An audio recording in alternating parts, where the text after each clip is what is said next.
வணக்கம் நண்பர்களே. இன்னைக்கு நம்ம வீடியோல 60 வயதுக்கு மேல இருக்கிறவங்களுக்கு காலையில கட்டாயமா சாப்பிடக்கூடிய 4 உணவுகளை தான் பார்க்க போறோம். எதுக்கு அது ரொம்ப ரொம்ப அவசியம்ங்கிறத முன்னாடி நம்ம சொல்லிடுறோம். ஏன்னா வயது காரணமாக வயது ஆக ஆக அவங்க உடல்ல பலவிதமான மாற்றங்கள் ஏற்படும். சக்தி குறைய ஆரம்பிச்சிடும். அதாவது எந்த வேலையுமே செய்ய முடியாது. எனர்ஜி குறைஞ்சிரும் அவங்க உடல்ல. அதே மாதிரி எலும்புகள் பலவீனமாயிரும். ஜீரண சக்தியும் பலவீனமாயிரும். சர்க்கரை, கொலஸ்ட்ரால், பிபி இந்த மாதிரியான பல வியாதிகள் சாதாரணமாகவே வந்துடும். ஸோ இது எல்லாம் நம்ம எப்படி சரி பண்ணணும் அப்படிங்கிறது தான் இந்த வீடியோவில் பார்க்குறோம். அதுக்கு முக்கியமாக நம்ம காலை உணவு நம்ம நல்லா ஸ்ட்ராங்கான உணவை நம்ம எடுத்துக்கிறணும். நம்ம வீடுகளில் என்ன பண்ணுவோம், சாதாரணமாக எப்பொழுதுமே இட்லி, தோசை, பொங்கல், பூரி, வடை இதைத்தான் நம்ம உணவாக எடுத்துக்குவோம். ஸோ இதுக்கு பதிலாக நம்ம உடலை பாதுகாக்கக்கூடிய உணவு 4 உணவை நம்ம பார்க்க போகிறோம். ஸோ இந்த வீடியோவை ஸ்கிப் பண்ணாமல் ஃபுல்லாக பாருங்கள். கண்டிப்பாக உங்களுக்கு பயனுள்ளதாக இருக்கும். உங்களுடைய ஆரோக்கியம் கூட செய்யும். நம்ம முதல்ல பார்க்கக்கூடிய உணவு என்னென்னா ஓட்ஸுங்க. 60 வயசுக்கு மேலே இருக்கிறவங்களுக்கு ஓட்ஸ் ஒரு சூப்பரான உணவு அப்படின்னு சொல்லலாம். ஏன் ஓட்ஸ் இவ்வளோ சிறப்பாக நம்ம சொல்கிறோம்னா, ஏன்னா ஓட்ஸில் நிறையா நார்ச்சத்துக்கள் இருக்குது. ஸோ அதிக அளவில் நார்ச்சத்து இருக்கிறனால அவங்களுக்கு ஜீரண பிரச்சனையே வரவே செய்யாது. ஏன்னா வயது காரணமாக அவங்க எதை சாப்பிட்டாலும் அவங்களுக்கு செரிக்கவே செய்யாது. ஸோ ஜீரண ப்ராப்ளம் வரும், மலச்சிக்கல் ப்ராப்ளம் வரும். ஸோ இது எல்லாத்தையுமே சரி பண்ணக்கூடியது ஓட்ஸ். நீங்கள் காலையிலே ஓட்ஸை நீங்கள் எடுத்துக்கிட்டிங்கன்னா அடுத்த மதியானம் நைட்டு சாப்பிடக்கூடிய எந்த உணவாக இருந்தாலும் ஆட்டோமேட்டிக்காக அது செரிமானம் ஆகிடும். அதனால தான் ஓட்ஸ் ஒரு சூப்பரான உணவு வயதானவர்களுக்கு அப்படின்னு சொல்கிறோம்.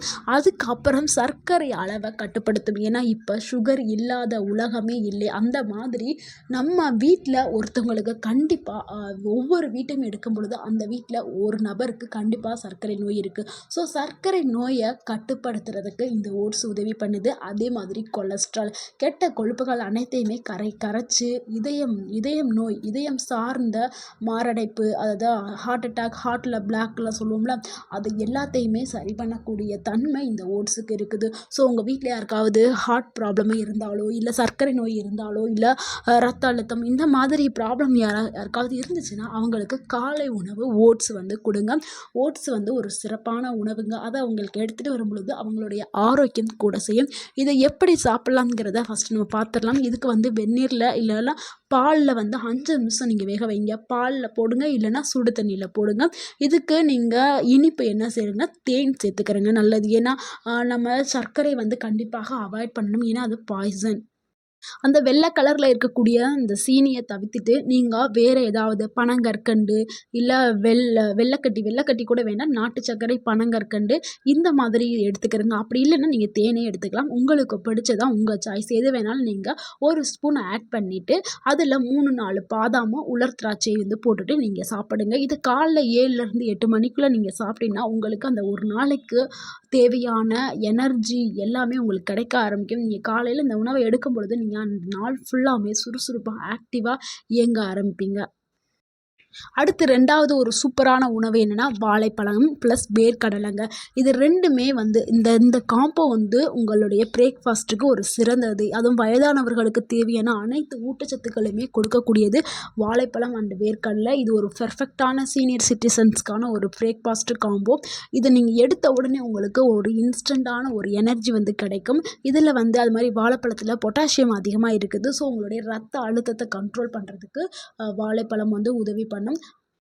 அதே மாதிரி வயிறு நிறைந்த ஒரு உணர்வை கொடுக்கக்கூடியது இந்த வாழைப்பழம் ப்ளஸ் வேர்க்கடலை. அதுக்கப்புறம் உங்களுடைய மனசுக்கு உங்கள் மனசுக்கு தேவையான ஹாப்பி ஹார்மோனை ரிலீஸ் பண்ணும். செரட்டோனின் சொல்லக்கூடிய ஹார்மோனை ரிலீஸ் பண்ணக்கூடியது இந்த வாழைப்பழம் ப்ளஸ் வேர்க்கடலை. சீனியர் சிட்டிசன்ஸ்க்கு நல்ல டைஜஷன் ஆகிறதுக்கு, அதாவது செரிமானத்தை மேம்படுத்துறதுக்கு, நீங்கள் எதை சாப்பிட்டாலும் செரிக்கிறதுக்கு இந்த 2 காம்போ உங்களுக்கு உதவி பண்ணும். இதை எப்படி சாப்பிட்லான்னா, ஒரு மஞ்சள் வாழைப்பழத்தை நீங்கள் எடுத்துக்கிறீங்க, ஒரு கைப்பிடி வறுத்த வேர்க்கடலையை எடுத்துக்கிறங்க, சிறிது தேன் சேர்த்து இன்னும் நம்ம சாப்பிட்டோம்னா உங்களுக்கு இன்னும் ஆரோக்கியம் கூடும். தேனையும் ஆட் பண்ணி சாப்பிடும்பொழுது உங்களுக்கு ஆரோக்கியம் சிறப்பாக இருக்கும். நிறைய பேர் நினைப்பீங்க, என்ன இவங்க திடீர்னு வாழைப்பழம் சாப்பிடலாம் அப்படின்னு சொல்கிறாங்க. ஏன்னா சர்க்கரை இருக்கிறவங்க வாழைப்பழம் சாப்பிடக்கூடாது இல்லை, அந்த ஒரு டவுட் எல்லாருக்குமே இருக்கும். அதையும் நான் தெளிவுபடுத்துகிறேன். ஏன்னா சர்க்கரை இருக்கிறவங்க வாழைப்பழம் சாப்பிடலாம். அதாவது காலை உணவாக நீங்கள் சாப்பிடும் பொழுது அது கொஞ்சம் உங்களுக்கு சர்க்கரையை உயர்த்தது. அதாவது நீங்கள் ஒரு வாழைப்பழம் எடுக்க வேண்டாம், 1/2 அரை வாழைப்பழமாக எடுங்க. ஸோ சர்க்கரை இருக்கிறவங்க வந்து முழுமையாக தவிர்க்க வேண்டாம். அரை வாழைப்பழம் எடுத்துக்கிட்டால் உங்களுக்கு நல்லது தான். அதிகமாக எடுக்கும்பொழுது தான் உங்களுக்கு ப்ராப்ளம் வர செய்யும். அடுத்து 3வதா பார்க்கக்கூடிய உணவு அப்படின்னா அதுதாங்க கேழ்வரகு. நம்ம சொல்லுவோம்ல கேப்பக்கூழ் சொல்லுவோம்ல, அதை இங்கிலீஷ் நம்ம ராகி கஞ்சி அப்படின்னு சொல்லுவோம். இந்த கேப்பக்கூழ் வந்து 60 வயதிற்கு மேலே இருக்கிறவங்களுக்கு ஒரு மருந்து மாறி செயல்படுது.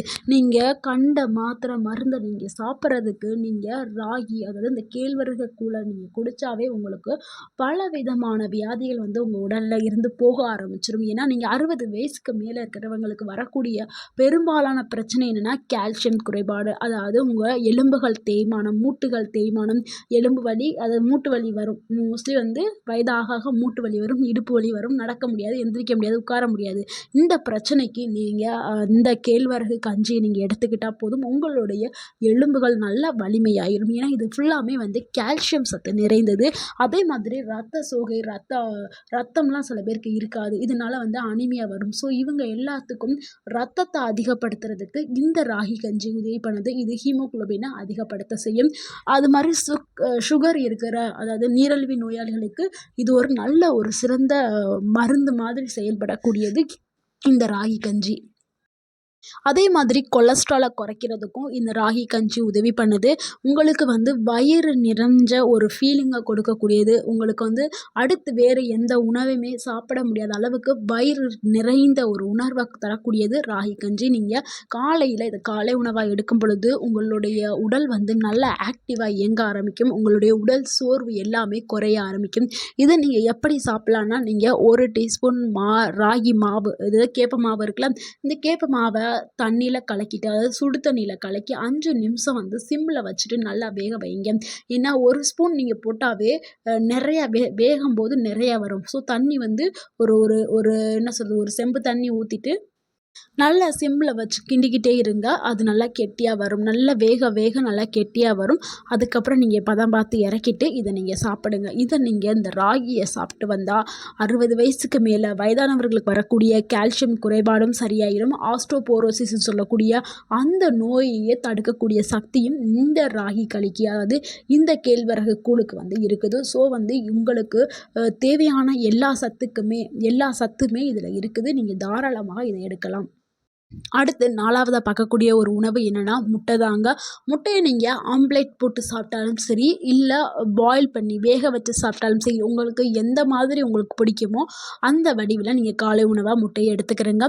இதில் வந்து நிறைய ப்ரோட்டீன்ஸ் வந்து இருக்குது. ஸோ ப்ரோட்டீன்ஸ், அதாவது புரத குறைபாடை நீக்கக்கூடியது முட்டை. ஸோ 60 வயசுக்கு மேலே இருக்கிறவங்களுக்கு புரதம் வந்து ரொம்ப ரொம்ப முக்கியம்.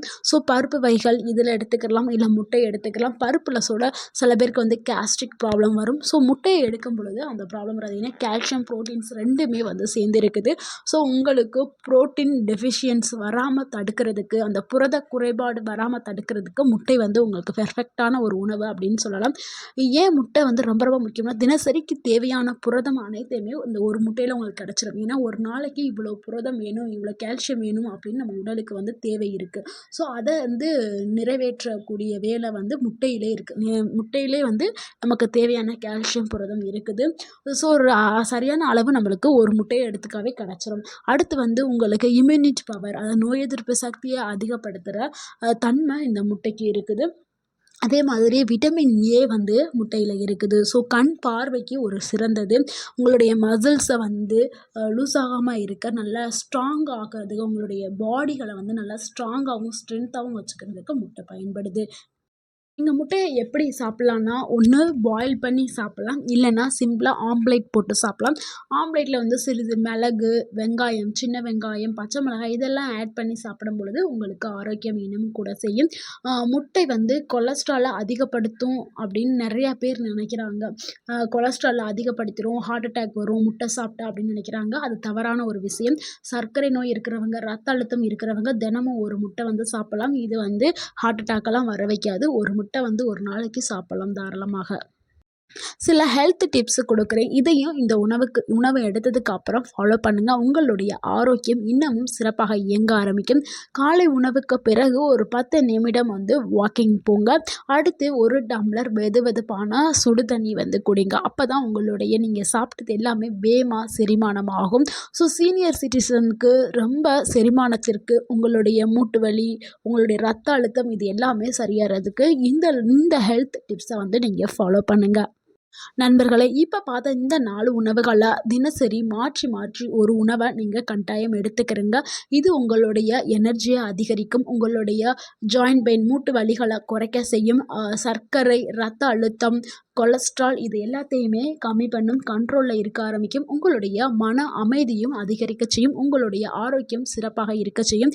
இந்த வீடியோ உங்களுக்கு பயனுள்ளதாக இருந்திருந்தால் இந்த வீடியோவுக்கு ஒரு லைக் பண்ணுங்கள். இந்த வீடியோவை உங்களுடைய ஃப்ரெண்ட்ஸ் அண்ட் ஃபேமிலிக்கு ஷேர் பண்ணுங்கள். மறக்காமல் எங்கள் சேனலை சப்ஸ்கிரைப் பண்ணுங்கள். எங்களுக்கு சப்போர்ட் பண்ணுங்கள். கமெண்ட் பண்ணுங்கள். தேங்க்யூ ஃபார் வாட்சிங்.